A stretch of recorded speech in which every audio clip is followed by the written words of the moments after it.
تو ہوا کیا سن لیں ذرا. اب جو حدیث یہ بتاتے ہیں وہ غزوہ خیبر کی ہے. تو غزوہ خیبر کا ایک ایسا واقعہ ہو گیا تھا کہ جس میں آپ کو بتا دوں، جس نے سیرہ پڑھی ہے اس کو پتا ہوگا کہ غزوہ خیبر میں لوگوں کو سوچنا تو دکھائیں کہ گدے کے پیچھے ٹیکنیکلٹی ہے. قرآن کے اندر نہیں ہے گدے کی حرمت. قرآن نے تمام ہربی وارز کو بلینکٹ اپروول دیا ہوا ہے کہ آپ لوگوں نے بغیر سوچے سمجھے ایک ہربی وار حرام کر دیا ہے. تو ہربی وار کو حرام کرنے کے پیچھے کوئی سوال بچہ بھی پوچھتا ہے نا کہ اگر سارے ہربی وار حرام ہے تو اس بیچارے کا کیا قصور ہے؟ سارے حلال ہیں تو اس کو کون تمغہ مل رہا ہے کہ یہ بچ جائے گا؟ نہیں نہیں نہیں، میں گدا حلال ہو یا حرام ہو مجھے فرق نہیں پڑتا. میرا یہ فرق پڑتا ہے کہ جب مسلمان مفتی پوری پاکستانی قوم کھوتا حرام ہے لگی ہوئی ہے. ٹھیک ہے، آپ نے کسی وجہ سے کہا ہے نا، وہ وجہ تو پتہ ہونی چاہیے.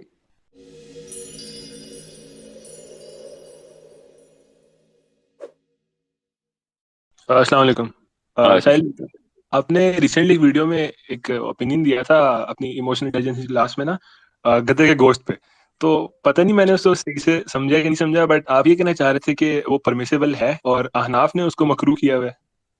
نہیں، میں یہ کہہ رہا ہوں ہمیشہ گدے کے گوشت پہ کہ ویڈیو میں یہ کانٹیکٹ تھا کہ ایسے ملک میں بیٹھ کے جہاں پہ حلال میٹ آفیشلی بین ہے، اس وقت تو تھا، آپ پتہ نہیں ہے کہ نہیں، اس وقت آفیشلی بین تھا.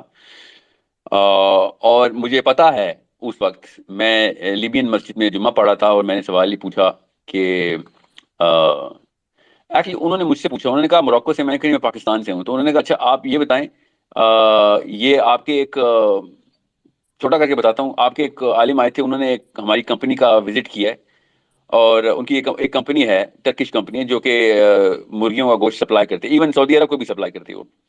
تو ادھر تو انہوں نے بتا دیا تھا کہ ٹیپ ریکارڈر لگا ہوا ہے اور کرنٹ دے دیتے ہیں، کرنٹ سے مار دیتے ہیں ساری مرغیوں کو، اور اس کے بعد وہ پھر چھری پھیرتے رہتے ہیں ٹیپ ریکارڈر لگا کے، کیونکہ یہ سینکشن لگی ہوئی ہے. وہ ہر جانور کو ایسے ہی مارتے ہیں کہ پہلے جانور مار دو، اس کے بعد اس کو ذبح کرو. کیونکہ اس وقت ایک مسلمان کی ایک ویڈیو ریلیز ہو گئی تھی ایک گائے کو ذبح کرتے ہوئے یا بھینس کو یا کوئی اور جانور تھا، ناٹ سو شیور، بٹ وہ اتنی بروٹلی اس بندے نے، اس کو نہیں آتا تھا جانور ذبح کرنا. وہ ویڈیو وائرل ہو گئی تھی ڈینمارک نے پھر بڑا واویلا مچایا اور بین کر دیا. اب وہاں پہ میں جب وزٹ پہ تھا اور وہاں پہ ان لوگوں نے کہا یار آپ تو پاکستان سے ہیں، وہاں پہ آپ تو کھوتا کھاتے ہیں. ہاں کھوتا کھاتے ہیں. اب مجھے پتا ہے، یاد رکھیے گا کہ پاکستان میں جتنے بھی لوگ کھوتا کھاتے ہیں، گدھا کھاتے ہیں، وہ حلال ہوا ہوا گدھا پھر بھی نہیں کھاتے. اگر حلال ہے ابھی تو وہ تو مرا ہوا گدھا اٹھا کے کھا رہے تھے. سب ان بیچاروں کو کیا ہوتا؟ تو یہ بات تو کہیں پہ ہے بھی نہیں کہ گدھا حلال ہے کہ میں تو اس وقت کہہ رہا تھا کہ اس ٹیکنیکلٹی کا ان کو پتہ بھی نہیں ہے کہ گدھے کے پیچھے تو ٹیکنیکلٹی ہے. میں آپ کو ٹیکنیکلٹی بتا دیتا ہوں. یہ جو اس وقت دیوبندی اور بریلی مفتیان کو اس وقت آگ لگی ہوئی نا کہ ساحل میاں گدھا حلال کرو. میں کوئی مفتی ہوں؟ میں تو شروع سے کہہ رہا ہوں مفتی نہیں ہوں. میں آپ سے کہہ رہا ہوں کہ جس کمیونٹی کو آپ نے سائیکولوجیکلی ٹرین کر دیا ہے نا کہ گدھا حرام ہے، ان کو سوچنے پہ مجبور کریں کہ آپ کو بھی پتا آپ نے ایک حدیث کی بنا کے اوپر گدھا حرام کیا ہوا ہے. جی اچھا، وہ آپ کی وجہ سے لیکن میں یہ بات پوری کر لوں، یہ بات ہمیشہ کٹ جاتی ہے. ابھی میں لائیو سیشن میں تھا، اس میں بھی نا کراچی میں، ادھر بھی یہ بات کٹ گئی. میں بات پوری کر دوں. جی آپ میں کسی مفروضے میں نہیں ہوں کہ میں مفتی ہوں، مگر یہ یاد رکھیے گا گدھے کے اوپر جس طریقے سے تمام حربی وارز کے اوپر حرمت ہے، قرآن پاک اگر گواہی دے گا تو گدھا حلال ہی ہوگا. اب غور سے سن لیں تمام مفتیان، آپ کے پاس احادیث ہیں کہ جس میں گدھا حرام ہو گیا ہے. ان احادیث کے اوپر جس طریقے کا عبداللہ بن عباس کا ریویو ہے، میں آپ خود پڑھ لیں، بخاری مسلم بھری پڑھی ہے. وہ عبداللہ بن عباس کا ریویو اسی حدیث کے اوپر ہے جس کو آپ لوگوں نے حرام کر دیا ہے. میں یہ کہہ رہا تھا کہ ابو حنیفہ کو نبی نہ مانے. ابو حنیفہ نے اگر کہہ دیا حرام آپ مانے، آپ بے شک حرام مانے، مگر ابو حنیفہ نے نبوت کا دعویٰ نہیں کرنا. آپ کے ذہنوں میں آپ کو اگر کوئی ایسا معاملہ مل گیا اب، تو آپ کیوں نہیں ایسا اطاعت کر لیتے کہ بھیا کیا پتا ابو حنیفہ سے کوئی غلطی ہو گئی ہو، کوئی بات نہیں. انہوں نے بھی کہا اگر میری کوئی بات قرآن یا کسی حدیث یا سننا کے خلاف ملے تو اٹھا کے دیوار میں مار دو. ابو حنیفہ کی حدیث ہے نا. اب جس حدیث کے اوپر انہوں نے استدلال کیا ہوا ہے نا اور آنکھیں بند کر لی ہیں، اس کے خلاف حدیث خود سنن ابن داؤد میں ہے. نبی علیہ السلام نے خود کہہ دیا تھا کہ گدھا تم لوگوں نے گدھا. اب جس نے سیرہ نہیں نا پڑھی، اصل میں نا جس بندے نے مجھے سیرہ سکھائی تھی نا، مفتی ابراہیم نام ان کا، انہوں نے سیرہ اتنا سکھائی تھی کہ ساری احادیث بھی کور ہوتی تھی اس سیرہ کے واقعے میں، اور ایسی سیرہ سیکھنی چاہیے. تو جب غزوہ خیبر ہو رہا تھا نا، تو سیرہ بہت بڑا باب باندھتی ہے اس کے اوپر، بہت بڑا باب ہے. غزوہ خیبر اس ڈیٹیل بہت اکاؤنٹ ہے ہمارے پاس، کیونکہ واقعات اتنے زیادہ ہوئے اس میں ایسے کہ اس میں شرعی مسائل نکلتے تھے. جی تو سر میں تو ہوا کیا سن لیں ذرا. اب جو حدیث یہ بتاتے ہیں وہ غزوہ خیبر کی ہے. تو غزوہ خیبر کا ایک ایسا واقعہ ہو گیا تھا کہ جس میں آپ کو بتا دوں، جس نے سیرہ پڑھی ہے اس کو پتا ہوگا کہ غزوہ خیبر میں یہودیوں کے ساتھ جو ہم نے کیا ہے نا، اور یہودیوں نے جس طریقے کا ریئیکشن دیا وہ اب نارمل ہے. اس اب نارمل ریئیکشن کے بعد صحابہ اکرام، کیونکہ بہت بڑا پڑاؤ تھا، بہت دیر تک بیٹھے ہوئے تھے ہم خیبر کے جو کیسل قلعہ تھا اس کے باہر، تو پیپل ریئیکٹڈ. اس سیرہ میں ایسے ہی لکھا ہوا ہے، یہ پڑھیں ذرا، ابن کثیر نے بھی لکھا ہوا ہے اور ابن حجر نے بھی، یہ بڑی تفصیل لکھی ہوئی ہے غزوہ خیبر کے اوپر. صحابہ نے کیا کیا؟ صحابہ نے جیسے ہی وہ کیسل بریچ کیا ہے، ادھر پھر ظاہر ہے پھر جو کچھ بھی مال تھا انہوں نے حراست میں لیا. ابھی اس کی ڈسٹریبیوشن نہیں کی ہوئی تھی. سیرہ میں بڑا کلیئرلی لکھا ہوا ہے. اور نبی اسلام نے اس وقت حدیث اشاعت کر دی تھی کہ ابھی تم نے کچھ نہیں کرنا، جو کچھ تم نے کر لیا وہ حرام ہے. تو انہوں نے کیا کیا تھا؟ انہوں نے کھانا بنایا ہوا تھا خالی، نتھنگ ایلس. اور تو کوئی مال غنیمت نہیں بھی بٹا تھا. مال غنیمت بٹنے کے لیے کچھ اصول ہوتے ہیں، وہ اصول نبی اسلام نے بتائے ہیں اس وقت. ٹھیک ہے. اب کیونکہ انہوں نے ذرا سا جلدی کر دی تھی تو نبی اسلام نے کہا اس وقت جو کچھ تمہارے دیگچوں میں حرام ہے، لٹرلی جو کچھ دیگچوں میں حرام ہے. تو دیگچوں میں جو چیز تھی اللہ کے نبی اسلام نے بتائی تھی. گدا بھی بتایا تھا، گدے کے ساتھ مسالہ لگایا تھا وہ بھی بتایا تھا. اسی حدیث کے اندر سے جتنی بھی حدیثیں میرے تک پہنچی ہیں نا ویڈیو بندیوں کی طرف سے مفتیان کی، کہ ساحل بھائی مسائل میں نہ، اور مسائل میں کون آ رہا ہے؟ میں تو سیرہ کا سیشن دے رہا ہوں کہ آپ نے اگر گدا حرام کرنا تو کریں. کس نے منع کیا آپ کو؟ میرے کہنے سے تو کوئی گدا حلال نہیں ہو جائے گا. لوگوں کو سوچنا تو دکھائیں کہ گدے کے پیچھے ٹیکنیکلٹی ہے. قرآن کے اندر نہیں ہے گدے کی حرمت. قرآن نے تمام ہیبی وورس کو بلینکٹ اپروول دیا ہوا ہے. اب رہی بات اس حدیث پہ جس پہ غزوہ خیبر ہے، تو میں اس حدیث پہ استدلال کرتا ہوں جس میرے استاد بھی، کہ انہوں نے بھی نہیں کہا تھا کہ گدھا کھایا کرو ساحل میاں. انہوں نے کہا تھا کہ گدھے کے اوپر ٹیکنیکلٹی یہ تھی کہ صحابہ were confused by two splits. یہ لفظ غلط میں نے استعمال کیا، صحابہ کو کنفیوز نہیں کریں، دو الگ الگ رائے بن چکی تھی. تو ایک صحابی نے آ کے، میں نے یہ لفظ کیوں استعمال کیا ہے، حضرت غالب رضی اللہ عنہ نے نبی السلام سے کہا تھا کہ یا رسول اللہ میری مفلسی اتنی ہے کہ مجھے پتہ نہیں ہے میں کیا کروں، مجھے کوئی مشورہ دیں اور حکم دیں. تو نبی السلام نے کچھ اور حال حوال پوچھا تو انہوں نے کہا کہ بس میرے گھر میں گدھا ہی ہے. تو نبی السلام نے کہا تو وہی کیوں نہیں کھلا دیتے؟ یہ سنن ابن داؤد کی حدیث سنا رہا ہوں. تو ان صحابی نے بھی یہی کہا تھا یا رسول اللہ آپ نے تو منع کر دیا تھا. تو نبی اسلام نے غزوہ خیبر کی حدیث کا ہی بتایا کہ اس وقت کسی وجہ سے منع کیا تھا. غور سے سمجھے، اس کا مطلب ہے یہ بات کی حدیث ہے. کرونالوجیکلی دیکھیں گے تو آپ کو بہتر سمجھ آ جائے گی.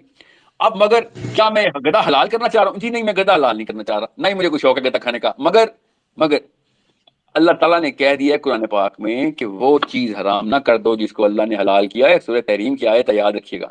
سو ہم ایسے نہیں ابو حنیفہ نے کہہ دیا تو مان لیں گے، ایسے نہیں مانیں گے. میں امام شافعی کا فالوور ہوں، ان کے فقہ کو مانتا ہوں، مگر آنکھیں بند نہیں کر سکتا کیونکہ یہ طاغوت ہو جائے گا. آنکھیں کھلی رکھنی ہے. امام شافعی نے مجھے خود کہا ہوا ہے کہ غور سے پڑھی، اگر کوئی چیز سیرہ کے خلاف، سنہ کے خلاف، آیت کے خلاف ملے اٹھا کے دیوار میں مار دیں. کس کے لیے لکھا ہے؟ اپنے فالوورز کے لیے لکھا ہے نا. جی جی. آنکھیں نہیں بند کریں گے ہم. مقلد ہونے کا یہ مطلب نہیں ہے کہ آپ اگلے کو نبی کا درجہ دے دیں گے. ہمارا ایک ہی نبی ہے بس. اب رہی بات گدھا حرام ہے تو ہم مانیں، آپ حنفی، آپ مانیں آپ گدھا، مگر بچوں کو سوچنے پہ تو مجبور کریں کہ کتنی ٹیکنیکلٹی تھی. عبداللہ بن عباس نے بلینکٹ سٹیٹمنٹ دی تھی کہ نہیں حرام، اس وقت حرام ہوا تھا. آپ نہ علت ٹھہراؤ اس بات کے اوپر. ٹھیک ہے. ٹھیک. سو اگر حنفیوں سے ہی میں پوچھ لیتا ہوں نا، اگر گدھا حرام تھا تو پھر لیسن بھی حرام کر دیتے. حدیث پوری تو پڑھ لیں، غزوہ خیبر پورا پڑھ لیں، سیرہ ایک دفعہ پڑھ لیں. اسی حدیث پہ استدلال کرنا ہے تو کھینچے، پھر سب چیزیں کھینچے. اہل تشیعوں نے اسی حدیث کا ریفرنس دے کے، اہل تشیع جو بھی سن رہا ہے ان سب کو پتا ہے اس حدیث کو علی بن ابی طالب نے ٹھہرایا تھا گدھے کے اوپر. اور گدھے پہ اسی حدیث پہ اہل تشیع کہتے ہیں کہ اس وقت گدھا حرام ہوا تھا. عبداللہ بن عباس اور علی بن ابی طالب کا باقاعدہ مناظرہ ہے اس پہ، اور علی بن ابی طالب نے تنبیہ کی کہ نبی اسلام نے یہ منع کر دیا اب گدھا نہیں کھانا. اب اہل تشیعوں سے میرا ہمیشہ یہ سوال ہوتا ہے، جس حدیث پہ تم استدلال کر رہے ہو اس حدیث پہ تو مطابق حرام ہوا ہوا ہے، ایک ہی حدیث ہے. علی بن ابی طالب نے وہ والی حدیث کا جو ریفرنس عبداللہ بن عباس کو دیا ہے، تو آپ لوگوں نے مطلق کیسے حلال کر لیا؟ غور سے سمجھیں، یہ بہت پرانی بحث ہے اہل تشیعوں اور اہل سنت کی، اور یہ یہاں پاکستان میں نہیں ہوئی. میرے نہیں خیال میرا ہوتی بھی ہوگی، میں نے اتنا ایکسپوجر نہیں ہے شیعہ سنی بحث کے پاکستان میں، مگر باہر تو یہی معاملات تھے کہ حدیث کے تھرو آتے تھے. اب یہ کیوں میں آپ کو بتا رہا ہوں کہ اتنا لمبا لیکچر دینے کی ضرورت نہیں ہے. مجھے کوئی شوق نہیں ہے کہ مسلمان گدھا کھانا شروع کر دیں، میں تفصیل میں نہیں جاتا ہوتا. But I want to know is کہ آپ لوگوں نے بغیر سوچے سمجھے ایک حربی وار حرام کر دیا ہے. تو حربی وار کو حرام کرنے کے پیچھے کوئی سوال بچہ بھی پوچھتا ہے نا کہ اگر سارے حربی وار حرام ہے تو اس بیچارے کا کیا قصور ہے؟ سارے حلال ہیں تو اس کو کیوں تمغہ مل رہا ہے کہ یہ بچ جائے گا؟ بچہ تو پوچھتا ہے یہ اکیلا ایکسیپشن کیوں ہے؟ قرآن نے تو کہہ دیا حربی وار حلال ہے سارے، کھا لو. ٹھیک ہے. تو یہ بات کیوں ہو رہی تھی کس کانٹیکس میں؟ کیونکہ ڈینمارک والے حرام مرغی کھا رہے تھے اور مجھے کہہ رہے تھے کہ پاکستان میں گدھا کھاتے ہیں. نہیں سر، پاکستان میں گدھا پھر میں کھا لوں گا، مگر میں دنیا میں کہیں بھی گدا کھا لوں گا ٹیکنیکلٹی اگر حلال ہوا ہو تو, مگر ڈینمارک میں مرغی نہیں کھاؤں گا, یہ تو گارنٹیڈ حرام ہے. جی ساحل بھائی, آپ کی یہ والی ویڈیو دیکھنے کے بعد نا میں نے تھوڑی سی حدیثیں بھی اس کی نکالی تھیں, اور انٹرنیٹ پہ بھی جہاں جہاں فقہا نے رائے دی ہوئی تھی نا, وہ یہ تھی کہ یہ تو ایک حدیث ہے نا کہ ایک صحابی سے ہی روایت ہے, غالباً عبداللہ بن عباس سے ہی ہے, کہ رسول اللہ صلی اللہ علیہ وسلم نے خیبر پہ متا اور گدھا ان کو حرام کر دیا. لیکن ایک اور حدیث ملتی ہے ایک صحابی کی کہ وہ کہیں پہ جا رہے تھے تو ان کو بھوک لگی, انہوں نے جو ہے ایک گدھا اس کو شکار ہوئے کھا لیا. اس کے حدیث میں الفاظ یوز ہوئے ہیں, گور کر پروبیبلی لفظ یوز ہوا ہے اردو میں, کہ وہ یوز ہوتا گدا ہے ہی ہے. جنگلی گدھے کے لیے. تو وہ یہ تھا کہ پھر میں نے جو اوور آل دیکھا مجھے سمجھ آئی کہ جنگلی گدھا حلال ہے اور جو ڈومیسٹیکیٹڈ گدھا ہے وہ حرام ہے, اور گھوڑا جو ہے وہ ٹوٹل حلال ہے. تو اب وہ ایک بریلوی مفتی ہیں, انہوں نے ویڈیو چڑھائی ہوئی تھی آپ کے خلاف, وہ اس میں فل کانفیڈنس کے ساتھ لگے ہوئے تھے کہ جی ساحل ندیم نے جو ہے نا گدھا حلال کر دیا ٹوٹل. اب ان مفتی صاحب نے یہ کیا, انہوں نے خیبر والی حدیث پکڑ کے گدھا جو ہے اس کو ٹوٹل حرام کر دیا, مطلب جنگلی کو بھی حرام کر دیا بیچ میں. تو جی مجھے ہاں. دونوں طرف ایکسٹریم نظر آ رہی تھی, کہ مجھے لگا تھا کہ آپ کے کیس میں کہ آپ نے ڈومیسٹک کو بھی حلال کر دیا, اور ان مفتی صاحب نے جو ہے وہ کیا کہتے ہیں وائلڈ کو بھی حرام کر دیا ساتھ میں. نہیں, میں گدا حلال ہو یا حرام ہو مجھے فرق نہیں پڑتا. میرا یہ فرق پڑتا ہے کہ جب مسلمان مفتی نیچے بچوں کا سوچنا حرام کر رہا ہوتا نا, کہ سوچنا حرام ہے, تو ہم نے بول دیا بس وہ آخری لفظ ہے, تب میں کہتا ہوں کہ مفتی صاحب آپ کا نام اگر جبرائیل امین ہے تو پھر تو میں نہیں سوچوں گا. مگر اگر آپ کا نام عبدالرشید ہے یا نایت حسین ہے تو پھر خدا را کچھ خیال کریں, آپ کا لفظ آخری لفظ نہیں ہو سکتا. مجھے سوچنے کے اوپر اللہ نے کہا ہے کہ فکر کر, قرآن پاک کے اوپر تفکر کر, ٹھیک ہے. تو جی یہ بہت ضروری ہے. اور گدا is a good case study here. اور بھی بڑی چیزیں ہیں نا, کافی گدے ہیں پاکستان میں, کافی چیزیں ہیں جو ہمیں سوچنے میں مجبور کرتی ہیں. کہ اسلام میں نہیں سوچو گے تو اور کدھر سوچو گے, جی سمجھ رہے ہیں.